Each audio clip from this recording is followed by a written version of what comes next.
for client retention, for expanding, for growing your business, it's still a relationship-based work. You're listening to the podcast for small business owners, entrepreneurs, and founders who are tired of the client hustle. We believe sustainable business isn't about chasing new leads. It's about keeping the great clients you already have. Let's dive in. We got on a call, and the moment we started connecting, I'm like, oh my gosh, my people need to know Alberto. And one of the reasons we got connected was because, first of all, he lives or is in Texas, and so I am too. I'm trying to get more connected with people that are kind of in my local area. But the thing that really drew me to his profile, outside of the fact that he's a Texan, or at least in Texas, is it said outcome architect. And I had to know more. And so I messaged, we got connected, and then you actually invited me to get on a call. And so we did that, and it was great. So if you're new here, we talk about all things client retention, team retention, business retention to keep your business stronger by keeping your best clients longer. But before we talk about retention, I want to allow Alberto to introduce himself, say just a little bit about who you are, how you help in the world. We'll talk a little bit about that so that my audience can get to know you a little bit like I have. Thank you, Sam. And like you said, the first conversation we had, it was so much fun. And We had another part too. yeah, well, now we're part 2, and I hope we have many other parts in the future. And Yeah. thank you for inviting me to join your podcast. I'm excited to be here. Just as a little note, I am actually what is considered a Texican. A Texas. Okay. I'm a Mexican, but I've been living here in Texas for a long time now. So I'm more of a Texican by now. Okay. Well, I'm a full blood Texan. Let me just say, well, I've been in Texas my whole life, but my parents were not born in Texas. They got here as fast as they could, though. Yeah. Oh, So did we. So yeah, my son by now he's a full Texan. So okay. yeah. Good But job. anyway, no, it's great. No, so a little bit of background. Yeah, I'm Mexican. I was born in Mexico City.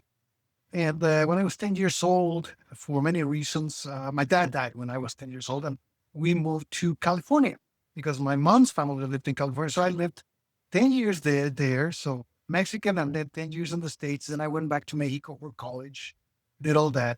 So you can say I had like one foot on each culture. And then I got into karate, kendo, this martial arts, Japanese martial arts. And I had a privilege of studying with a couple of very amazing Japanese teachers. So that gave me a whole different cultural dimension, Japanese. I got very much into it. I studied for 7 years with them. And one of them was a cultural ambassador of Japan to Mexico, who came to organize 10 years of cultural activities. Dr. Takahiko Senseo, my sensei, my teacher, he passed away many years ago, but he had been a colonel in World War II. He had like 2 doctorates. He came from a lineage of 540 years of samurai family. Wow. So he was like Japanese nobility. And I had the Yeah, he privilege of was legit the thing. studying Japanese, on the sword and philosophy and strategy and so much more. So you can imagine the mix there, like Mexican, then American, then the Japanese stuff. So I got into questioning myself a lot of stuff about the impact of culture. So I could see what the United States is and what it has become, what the Japan is, being such a small country and so powerful, yet seeing Mexico, what it is. And I said, culture gotta be something that has to do with this. So I took a very deep dive, and I started looking at culture. I actually left architecture and got into cultural anthropology. Okay, because I loved it so much. So I did a switch there. And yeah, I started understanding culture as a very large operating system in human groups. Psychologists focus a lot on behaviors and human behaviors, and that's great. And as a matter of fact, a lot of what we apply in leadership and HR and all that comes from very bright psychologists who created all the frameworks back in the 70s and 80s. But that was part of the equation. So I realized that we still have not really focused on culture and collaboration and everything as cultural operating systems in team. Mm, So I got into that, and I started doing intercultural training and intercultural, so let's say a mediation for corporations in Mexico. Actually, I created the first a cultural consulting firm in Mexico back in the 1980s. Man, that's being old. And so anyway, but I started having the chance to talk and work and everything with a lot of C-suite people, CFOs, COOs, CEOs. And it always surprised me how well they were managing all their systems, production, finance, administration. They had standards, norms, procedures. But when it came to culture or human collaboration, they just dropped the ball completely. Yeah. So we started delving into that because I said, I saw how much stress and pain and conflict happened because we were not managing daily collaboration as a system. It was all based on behaviors. They're like, Right. try to be this or try to be that or try to. And to be honest, culture is not the source. Culture is a result. Tell me more. We always try to find how we can create a culture that's going to shape the organization. But culture is a human response to an environment. Yes. Yes. Yes. So when we try to create a culture to shape the environment, we're putting the cart before the horse. Yeah. That's why the success of culture change initiatives is like 30% historical, global, very low, because we're doing it backwards. You need to change the environment to create the culture you need. Yeah. So I started looking at all that, and it took about 13 years, but I came up with the first formal way to architect and design human collaboration systems. Because that's the last part of what I'm going to say right now. But I also realized that trying to shape culture and values was a losing proposition because I like this definition of culture. Culture is the collective programming of the mind. And nobody's born with a culture, but we get our culture programming to us from the day we're born by our family, our friends, from collective society. So it Yeah. becomes an ingrained part of your identity. And when Mm. you come and tell people, you got to change your values, you're messing with people's core identity. Not going to go well for you. No, It's it's not. So I So, have a question. I have a question before you go on. So at my company, we have a culture, I believe, of gratitude. And I don't tell my team to be grateful, but I lead with gratitude. And every call we have, we start with what's good. What are you thankful for? And so it's just permeating. It's just part of what we do and how we talk. Is that what you're talking about, like from an organizational standpoint, or is it deeper than part that? of that, part of that, because you're doing the right thing, you're setting the rituals and you're setting the daily structures to promote that so that people do it. But for example, let me tell you, some time ago, we went to with a company and they said, here, we respect time commitments. We're all very mindful of time and everything. The first meeting I went to, very first meeting I went to audit, I went to audit a meeting as part of an assessment. The top guy was late. And then everybody waited until he got there to start the meeting. So what I told him is, look, one thing is what you say, but in reality, the policies you have in place or no policies that you have in place, for example, for meetings, in reality, what that shows me is that hierarchy is important, not time. Yeah. In a culture like that, in a culture that really has the focus on strict adherence to time agreements and to meeting those time agreements, and you would say, okay, the CEO is not here. Let's start a meeting. You're Okay. right. Yeah. Because we have a policy for that. It is a standard operating procedure for meetings that you start exactly when stated, whoever's there. Or if the person who's missing is essential for the outcome of the meeting, then you postpone the meeting. You reschedule. Yeah. I mean, Yeah. that's managing with standard operating procedures, with norms, with metrics. So you And manage it as enforcing them. systems. And enforcing it, right? Of course. And if it's the boss, because usually what I found, I work with a lot of small business owners too. And speaking for myself, because we have a lot of SOPs in place, we have a pretty good structure in place. But a lot of times I am the bottleneck. And I know that, right? Most of the owners, most of the founders, if they have a team, if you recognize you're the bottleneck, that means there's still something broken in your system that your team should be able to figure out most of that stuff and be able to make decisions for you if you have a leadership team in place. Well, yeah, but no, apparently also it's not absolute. Let's say you cannot set, let's talk about a factory.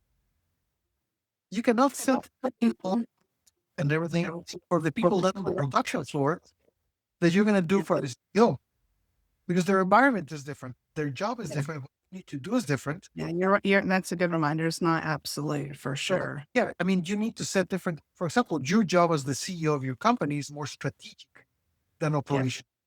Yes. Yeah. We have a saying in Insane, my company. We say we create teams that can take care of the present so the leader can take care of the future. Yes. Yeah. So for taking care of the present, you need everything to run smoothly. But you're out there taking care of the future, and that's strategic. So, of course, the same rules cannot apply for the two different job descriptions. Oh, yeah, that's really good. Yeah, we'll talk more about that when we get into retention because I have a thought about tying it to that. But I was able to attend one of the workshops that you hosted a couple of weeks ago where you were talking about outcome-based planning compared to just your task list or your things. Talk to us a little bit about that. And then if after we're done, if you have a link to something, I'll make sure your website link where people can go and find out about your next trainings and stuff. Cause it was really good. It opened my eyes to some things and I'm like, oh, wow, that is so good. Oh, thank you. No, I'm glad you enjoyed it and there was some value. Yeah, it's all logical. Why do you have teams? Why do you put together teams? You put together Get more stuff done. to get things done, to produce outcomes, to achieve objectives that are going to deliver outcomes, right? That's it. We've been doing assessments of collaboration systems for the last 19 years. So we have our own data. And let me tell you, the average, probably is not a surprise to you or to anybody listening, because we kind of intuitively know this. But the average the average index of clarity of people about the objectives or the outcomes expected from their team for the month is 12%. And the average index of clarity of individuals about their objectives, not what they have to do. It's not about, I got to do this, I got to do that. What do I have to deliver to the team or to the business? The index of clarity of individuals for their objectives for the week is 19%. Wow. What are they doing? Other 81. Yeah. So the other 81 get to the office and say, let's see what needs to be done. So what happens here? You put together teams and objectives and individuals, everything to achieve objectives, and then you don't really set in place the mechanics and the tools and everything. Constantly make sure that people are clear about the objectives. That's failure 101 from leadership. The leading means guiding towards a future, guiding to something. That's the basics. So effective leaders dedicate almost 40% of their time just to making sure everybody's clear about objectives.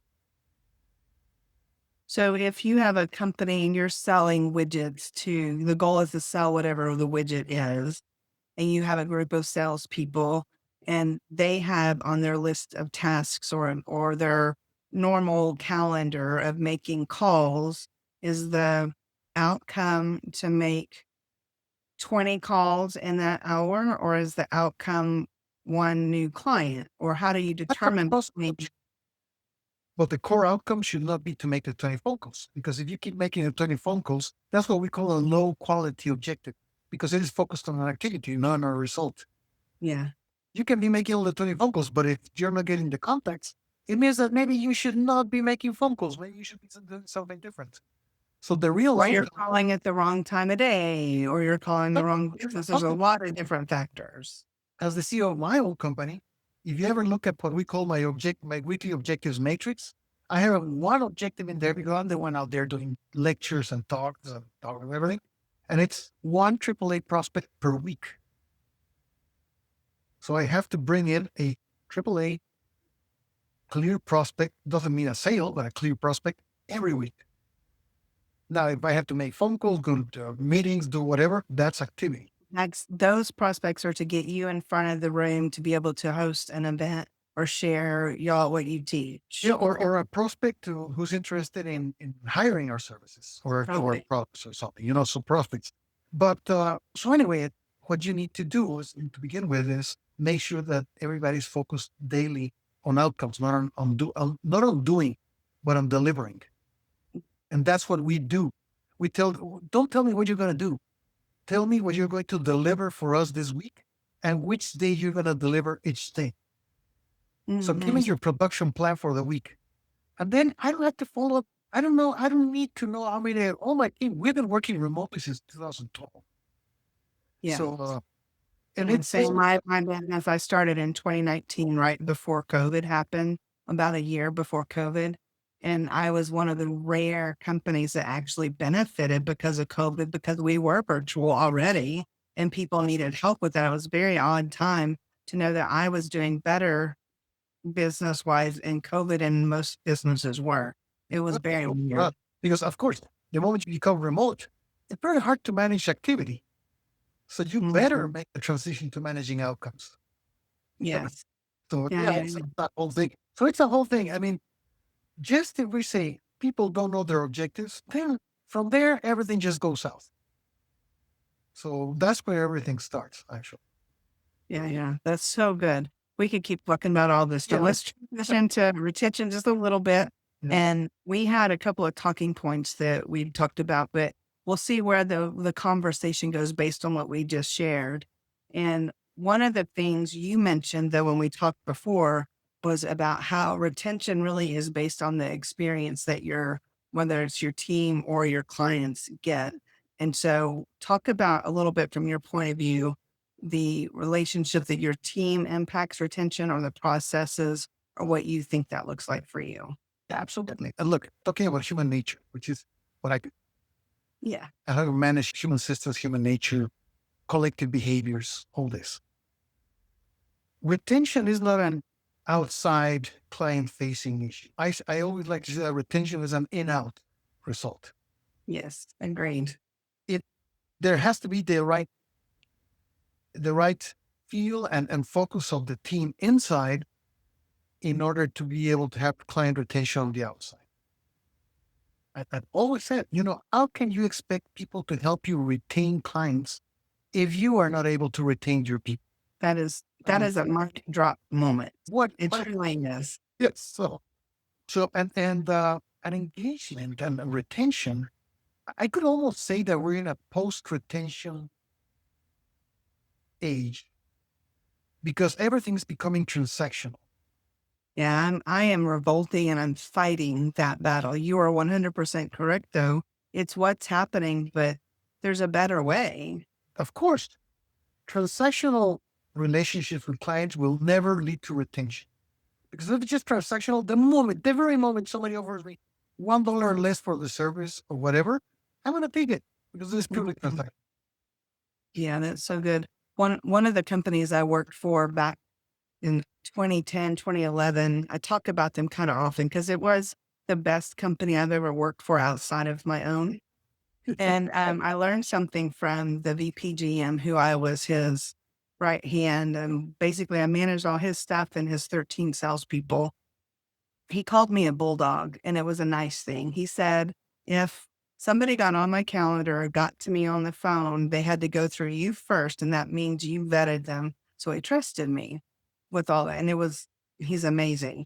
But one of the things he taught me was if you want a successful business, you take care of your team first. Your team will take care of the clients. And then between the two, your business is strong. And so you have to take care of your team first. But that is changing a lot. And it started way back in the 80s with the famous Lee Iacocca. Oh, You remember? Then with the GE, the director of GE, famous director, was the I CEO. can't remember his name, but I know who you're talking But about. those are the ones, they start bringing in the concept that the sole or the main and absolute purpose of a company was to maximize stakeholder value. Jack Welch. Anyway, Mm, yeah. Jack Welch was one of the most toxic people in the world of business. He brought this cult that is now prevalent for maximizing stockholder value. That's it. Destroying whatever you need to destroy, but you got to maximize stockholder value. And that's the mindset right now.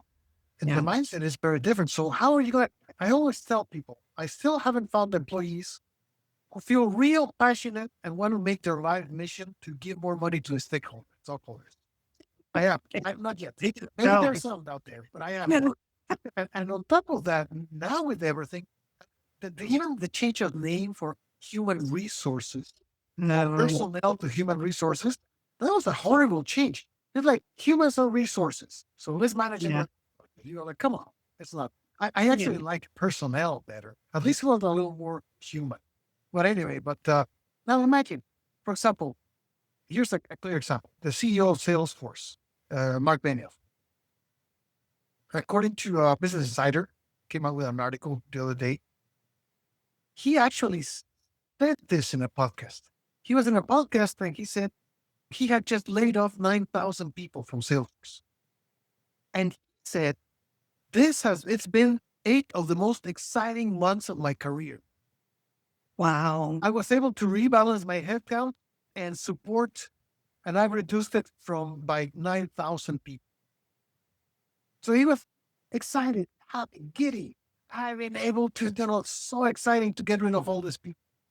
Now, if you're in Salesforce and you listen to your CEO saying that, you're not exactly going to be willing to go the extra mile. You're not going to be all in. Because you might be on the next cut. Yeah, no, plus, what does that tell you about the people who are leading this thing? There's a bunch of mercenaries who don't care about anything except their pocket. Yeah. So, and you're in business to make money. So making money is not a bad thing, but at the cost of one of the things I'm trying to work towards is to teach business owners by leading myself from the way of humanity. If we treat each other like we're humans, because we are, everything changes. Right. Not only that, I mean, yes, companies definitely are there to create benefits for their owners, their founders, the stockholders. But here's something that I think here in the States we've forgotten. Europe hasn't forgotten it that much. But here in the States, we've forgotten one thing. Yes, when there's a company or a corporation, it has a responsibility for the owners to produce benefits, to profit. But if that starts negatively affecting society, then your reason for being as a company ceases to exist. And yes, agreed. Because on the other hand, we could say the only difference between, the cartels, they're there to make money for their owners. That is a great example. The only difference is that they do something illegal and the other guys are doing it legally. And let's remember, the laws are artificially created by society. Mm-hmm. Let's also remember one thing. Everything that Hitler did with the Jews was legal in Germany at the time. I think what we're doing is legal is a very, very, very poor standard. Poor defense. If you can say the same for the cartels, going back to that. I mean, all they're doing is maximizing the profit for the owners. Yeah. So I depend on that. But anyway, going back to this, you need to have people who are engaged, feel that they belong to a company that is doing good for others, good for them, because then they'll go up. HEB here in Texas. And if you're in Texas, you probably don't understand what we're talking about, but HEB is a whole thing. It's a whole thing. It's a supermarket chain, but it's here in Texas so much more than that. But they have disaster relief response. I mean, how many times when there have been a hurricane in Houston or whatever, they're the first ones in there in the ground, giving away water and everything. Still, we have one of the big hurricanes in Houston, and they open up their stores to give away water and food to people. Yeah. And the employees, they have one of the best retention rates in the supermarket business and the growth because they get so many great benefits and everything. I have a funny story that a lot of people probably don't know about HEB. Maybe you do. I don't know. You've been around Texas a while. he actually owns or owned Christian camp for kids in the hill country. And when I was in junior high and high school, we would go, I called it butt camp because it was called something else, but everybody'd be like, so what'd you do this summer? Well, I went to butt camp because they owned the camp in the hill country.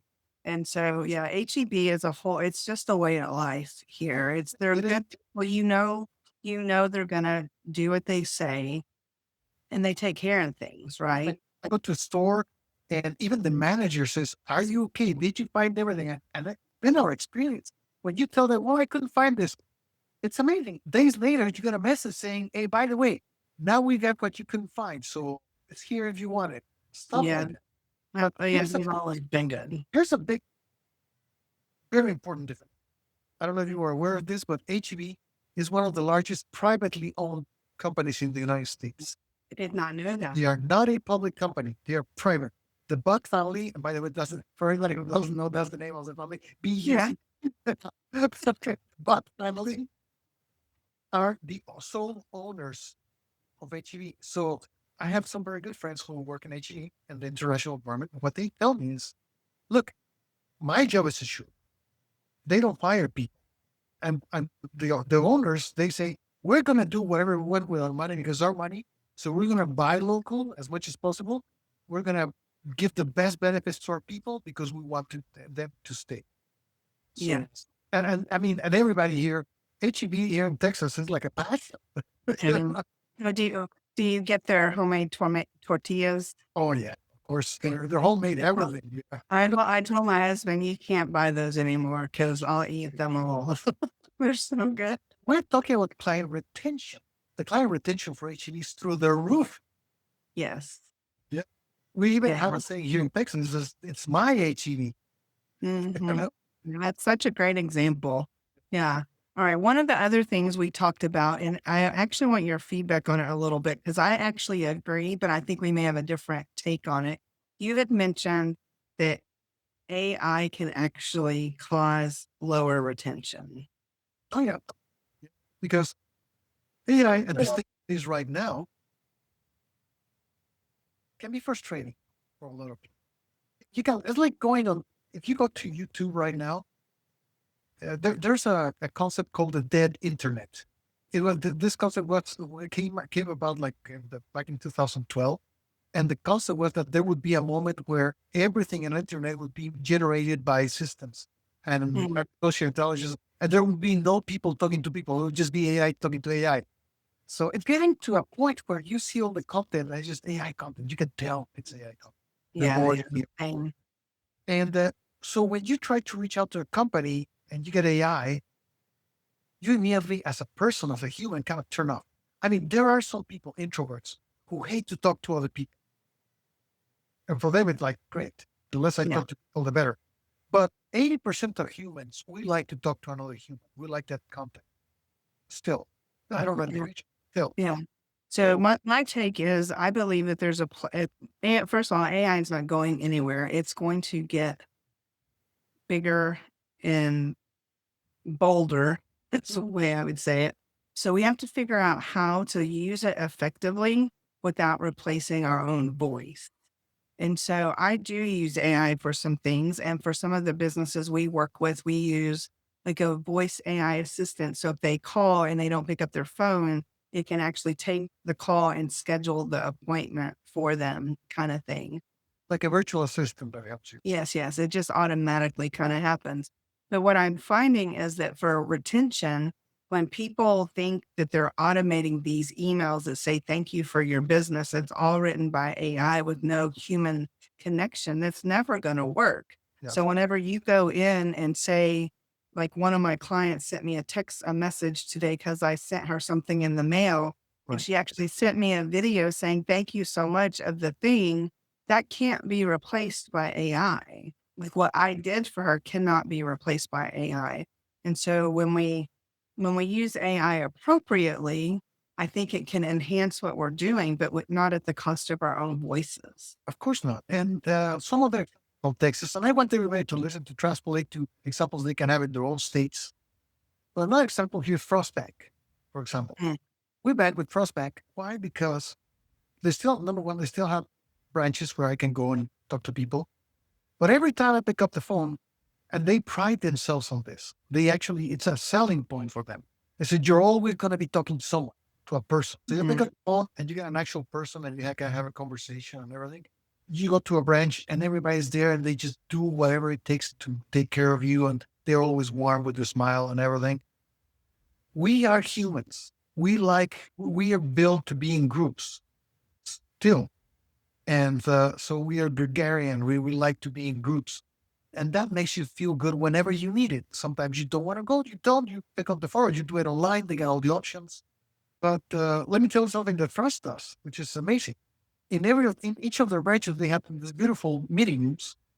And if you're a Frost client and they're not using the meeting room, they can rent it. They can give it to you so you can use it to meet with a client or something. Wow. You can actually call to the branch and say, can I use your meeting room from this time to this day?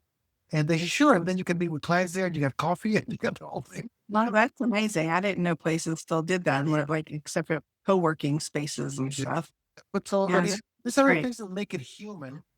But also, you go through the door and people are there for you and they're smiling and they're finding ways to help you. Yeah, Leads to client retention. it does. So one of the things I really think that will wrap the AI section up would be the fact that even though AI is here and it's not going anywhere, the people who are going to stand out are the ones that are connecting on the human level. Yeah, of course. Yeah. And let me tell you something. I wrote an article on LinkedIn last year, and now some people are coming back and saying, okay, I think you were right. It's called the Zen Circle. Going back to the beginning. Why? What I was saying is, deepfake is getting super real. Well, AI is advancing so much to the point where scams and scammers are taking huge advantage of this. And to a point also where I don't know if you saw the statistic, but companies are having a hard time with online recruitment because sometimes they're interviewing people that aren't real. that don't exist. And they're hiring people that don't Oh exist. my And goodness. then when they send them their email and everything, they give them access to the company, they go in there and they hack the company. It's beginning to happen. So we're getting to a point, and this is going to be fascinating to see, where you never know, where we'll get on Zoom or online or whatever, and I will know if I'm talking to Sam. That's scary. And you will not know if you're talking to Alberto. But if I'm talking about my financial stuff or something delicate or something that is super, very, very confidential or whatever, it turns out I think we're going to go back full circle to having to do it in person. Uh, uh, yeah, it'll be the only way to know. Yeah, I used to say one of the things I said years ago was video or it didn't happen because the only way you could prove it was you was video. And that's not the case anymore. Or, yeah. So imagine if you're discussing your finances and some important stuff with your CFO or your accountant. In the end, you're never going to know if you're really talking to the person. Yeah. The other thing that's already happening, one of my clients that I'm advising, they just scrapped their whole online email and posting campaign for marketing because they realize it's no longer working. Did they figure out why? Oh, yeah. How many emails do you get or I get every day trying to sell you something? Yeah. Or inviting you something? The same for messages and LinkedIn and everything. So they are actually reinvesting their money in going to events. Very smart. Yeah. And again, we're going back to the relational and to the point as a small business owner. You gotta have a team that is taking care of the present. That's where I'm going. Yes. Now, Tell me more. whatever, your job has to be out there building the relationships that are going to lead you to business, but then in those relationships that are going to result in retention. Yeah, that's so good. So I literally had a call with some of my leaders today, and we're working on a project that what I told them was, I need y'all doing the behind the scenes stuff. I said, this is what we're doing. This is how we're doing it. And this is what I want you to do first, focused on the actual outcome. So we had that call today. It was so good. You would have been so proud. And then I started saying what I was going to do. And I'm actively going to reach out to specific people. I'm actually looking at some local nonprofits that we can give our service to for free to start to build those relationships in the community, because this is going to be a community driven thing. And one of the girls said, well, wow, that's a lot of like manual work for you to have to do that. I'm like, that's got to be my only job though. Y'all are doing the rest. Exactly. You're taking care. Literally had that conversation today. You are taking care of the future because those relationships, all that networking is what's going to build the future for the business. Yeah. If you're stuck in the present, forget it. Managing all the operation, then if the leader is stuck in the present and the team is stuck in the present, who's taking care of the future? Yeah. And you have to be looking towards the future. You have to be building or you're going to be stagnant. What's stagnant ends up going away. Because if you're not growing, you're dying. And I know we're kind of running on the LA here, but here's something else, a little food for thought here. Everybody's saying the AI advantage. I'll put it to you. If everybody starts using AI, it is no longer an advantage. Mm-hmm. It's like everybody started automating, sending the LinkedIn messages or you got all this LinkedIn. The message that I sent you was not automated. No, it wasn't. We don't do that because by now we recognize this is our message. And everybody's trying to sell you. Now people don't even look at those messages. They just grab them. So that's no longer an advantage because everybody started doing it. So it becomes, there's an overload of that and people just shut down. They no longer, I no longer look at those messages at all. Yeah. One of the things I recognized a couple of weeks ago, and I did a live video about it, was how I've been contributing to the noise online. And I post a lot of different things. I always try and post value, but a lot of it has been AI generated. And I've just decided I'm going to use my voice. And if I can't use my own voice, I'm probably not going to post it anymore. And I want to go live. That's why we do the podcast live. It's so much better live, first of all, because you don't have an opportunity to say, oh, cut that out because, whatever. But it's just better engagement when it's live and people can see that it really is us, at least for now, right? They know that because I'm building relationships, I want people to see me as real, because when they decide to work with us on some level, I am exactly who I am. I'm not pretending to be someone else. I don't put on a show. I'm not a character. The only thing I do is I do wear the hat, but that's just for recognition. But I wear the hat out too. And it looks great on you, so don't change it. That's my, but there's a statistic somewhere out there, I have it in notes, that of the percentage of buyers or people who buy services, most of them don't buy the service, they buy the person. 100%. Service. So if I see you, we build her and I trust you because we're the product is a product. And even in products, you got to trust the salesperson. You got to trust the person who's selling you the product. But it's a little different because you got the product. But in services, the product is still not created. So I got to trust you. I got to like what you're saying and I got to trust you. And so I'm sorry, but AI is not going to help you there. No, it just doesn't. It's not going to. AI is not going to hire you and AI is not going to pay you. Oh, that's so good.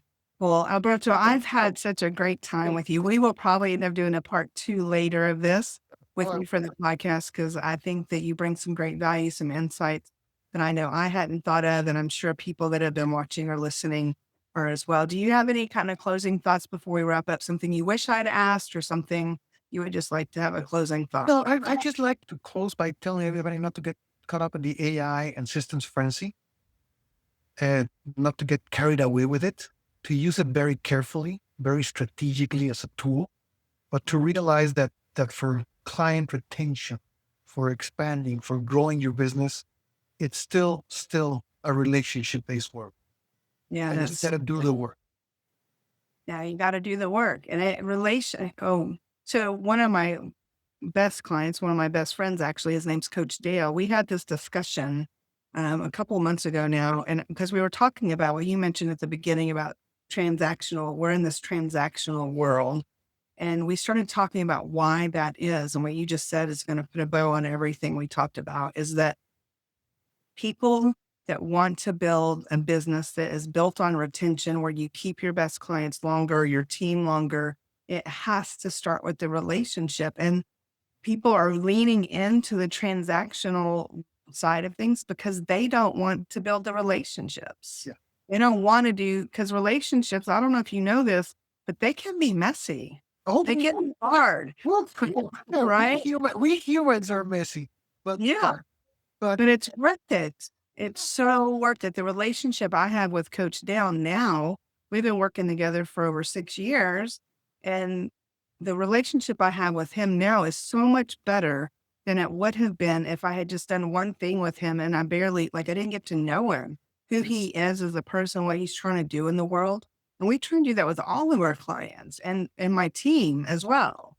and you know that sometimes lives they're difficult, but sometimes we are difficult and we mess it up also. And if we are in a relationship, we both forgive each other and keep moving.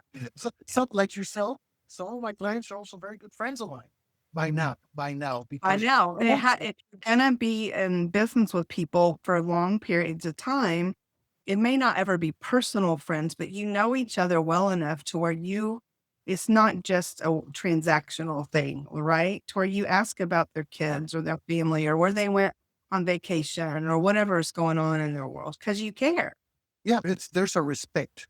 Yes. Yes. So anyway, that's my 2 cents. Okay. Yeah. Clearly we could continue going on and on, but I'm so glad you were here today, and I'll make sure your links are around this video or audio wherever people are listening so they can reach out to you. Thank you so much, Sam. It's been a pleasure, and I look forward to the next one. Yeah. Thank you. Remember, the fastest path to growth isn't always the next new client. It's strengthening your relationships with your current ones. And if you want to be a guest to share your tip or get personalized retention advice, check the show notes for details. Thanks for listening.